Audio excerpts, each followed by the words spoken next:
Dalam nama Bapa dan Putra dan Roh Kudus. Amin. Bacaan dari Yohanes 21 ayat 15 sampai 19. Sesudah sarapan, Yesus berkata kepada Simon Petrus, "Simon, anak Yohanes, apakah engkau mengasihi aku lebih daripada mereka ini?" Jawab Petrus kepadanya, "Benar Tuhan, engkau tahu bahwa aku mengasihi engkau." Kata Yesus kepadanya, "Gembalakanlah domba-dombaku."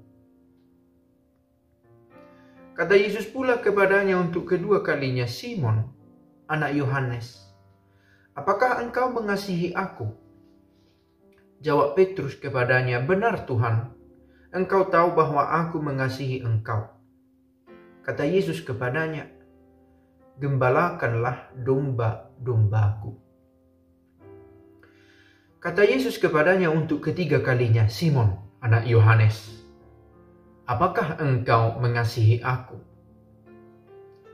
Maka sedihlah hati Petrus karena Yesus berkata untuk ketiga kalinya, "Apakah engkau mengasihi aku?" Dan ia berkata kepadanya, "Tuhan, engkau tahu segala sesuatu. Engkau tahu bahwa aku mengasihi engkau." Kata Yesus kepadanya, "Gembalakanlah domba-dombaku. Aku berkata kepadamu, sesungguhnya ketika engkau masih muda, engkau mengikat pinggangmu sendiri dan engkau berjalan kemana saja kau kehendaki. Tetapi jika engkau sudah menjadi tua, engkau akan mengulurkan tanganmu dan orang lain akan mengikat engkau dan membawa engkau ke tempat yang tidak kau kehendaki." Dan hal ini dikatakannya untuk menyatakan bagaimana Petrus akan mati dan memuliakan Allah. Sesudah mengatakan demikian, ia berkata kepada Petrus, "Ikutlah aku." Bapak, Ibu, saudara-saudari yang baik dimanapun berada, saya datang menyapa lewat video ini. Dimanapun berada dan sedang apapun, kiranya sehat-sehat juga. Dan bila tidak sedang baik-baik saja, tetaplah yakin bahwa Tuhan menguatkan. Tutto andrà bene, kata orang Italia, semua akan menjadi baik, akan berlangsung baik pada waktunya. Yang dibutuhkan dari pihak kita adalah kesetiaan, ketekunan. Mudah-mudahan kita setia dan tekun. Berkaitan juga dengan pengantar ini, kita bisa membahas Injil hari ini. 3 kali Yesus bertanya kepada Petrus. Ada satu yang tersembunyi, muatan dari bacaan ini, yang kita tidak temukan dalam bahasa Indonesia ini. Setelah diterjemahkan, hilang artinya. "Simon anak Yohanes, apakah engkau mengasihi aku?" Mengasihi aku. 3 kali pertanyaan ini dalam bahasa Indonesia, semua kata yang dipakai Yesus adalah, "Apakah engkau mengasihi aku?" Sama. Dalam bahasa lain, bahasa Yunani, bahasa tulisannya, bahasa Latin, yang bahasa Italia, terasa perbedaan. "Mi ami? Kau kasihikah aku? Apakah engkau mengasihiku?" Mi ami. Itu dikatakan oleh Yesus untuk pertanyaan pertama. Pertanyaan kedua dengan kata amare, mengasihi. Bahasa Yunani dipakai agape, agapo. Tetapi di pertanyaan ketiga, ketika jawaban Petrus begitu tetap sama dan Yesus tahu isi hati orang-orang, dan tentu kita yakin Yesus juga tahu isi hati Petrus, kedalamannya, Yesus mengubah pertanyaan. Tidak lagi sebenarnya memakai kata mengasihi aku seperti bahasa Indonesia ini tetap dipakai.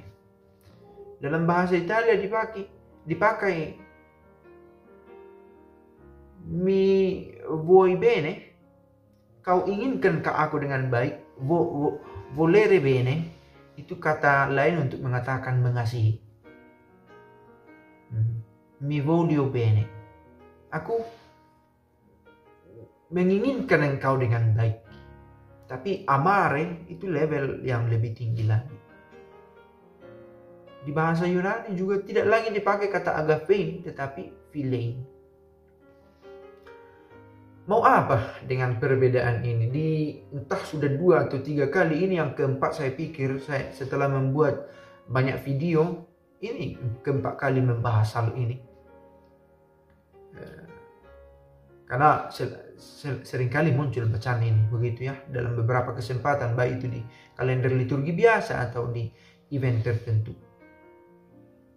Yesus menurunkan pertanyaannya. Yesus menghadirkan dirinya pada level yang sama dengan Petrus.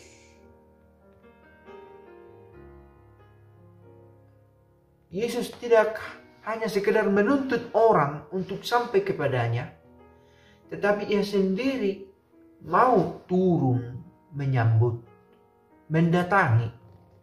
Dan itu konsep dari teologi yang kita dimiliki oleh gereja kita.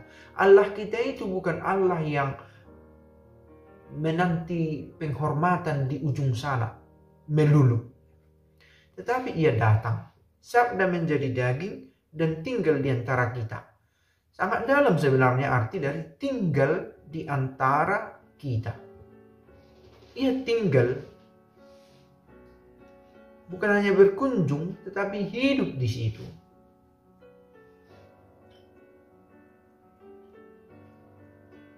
Kalau mau kita maknai lebih personal lagi, Yesus itu tinggal di tengah-tengah kita, bahkan ketika dia sudah tahu kalau kita ini tidak benar-benar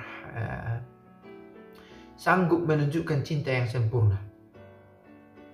Pada akhir bacaan ini apa dikatakan oleh Yesus?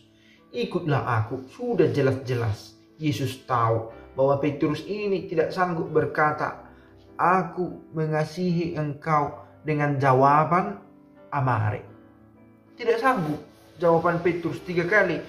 Tidak sanggup berkata, ti amo, ti voglio bene. Itu dikatakan oleh Petrus. Karena itulah Yesus menurunkan pertanyaannya menjadi, mi vuoi bene? Kau inginkan ke aku dengan baik. Jadi kalau kita membuat Petrus ini seperti representasi diri kita di hadapan Yesus, sekalipun kita tidak begitu murni, katakanlah sanggup dengan tulus mencintai dia, ia tetap ada untuk kita. Tetap adanya dia untuk kita bukan berarti menjadi jawaban atau alasan supaya kita bisa setengah hati mencintai dia, tidak. Tetapi Yesus tahu siapa kita. Nah, apa efeknya? Memberi kita harapan. Kalau saya yang berdosa ini, yang baru saja melakukan dosa tadi sore, tadi pagi, semalam, minggu lalu, tahun lalu, berada di hadapan Tuhan, Tuhan pasti mau datang kepada saya. Mengapa kamu begitu yakin? Dari bacaan ini. Yesus sanggup, mampu menghadirkan dirinya dengan cara yang manusia bisa capai.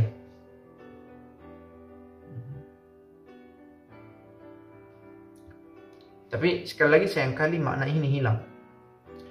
Tadi kami bicara juga soal rasa bahasa ya. Dalam bahasa Italia, penerjemah itu dikatakan traduttore. Penerjemah. Pengkhianat itu dimaknai traditore. Beda 1 huruf saja. Traduttore, traditore. Diduga ada hubungannya. Orang yang menerjemahkan itu tidak setia pada nilai yang pertama. Sehingga hilang. Menjadi seperti seorang traditore dia. Setelah dia menjadi seorang traduttore, dia ketika telah melakukan tugasnya sebagai penerjemah, menghilangkan, entah sengaja atau tidak sengaja urusan dialah itu, membuat hilang makna yang berarti dari bacaan ini. Nah, sekarang kita coba mencari kembali makna itu, dan semoga bacaan ini juga meyakinkan kita Allah itu adalah Allah yang mau menjumpai kita. Dia tidak jauh, dibatasi oleh jarak, oleh waktu, sebab dia Allah. Dengan menyebut dia Allah, dia tidak terbatas. Juga oleh dimensi ruang, juga oleh dimensi waktu. Bapa kami yang ada di surga, dimuliakanlah namamu, datanglah kerajaanmu, jadilah kehendakmu di atas bumi seperti di dalam surga. Berilah kami rezeki pada malam, berilah kami rezeki pada hari ini, dan ampunilah kesalahan kami, seperti kami pun mengampuni yang bersalah kepada kami. Dan janganlah masukkan kami ke dalam pencobaan, tetapi bebaskanlah kami dari yang jahat. Amin. Dalam nama Bapa dan Putra dan Roh Kudus. Amin.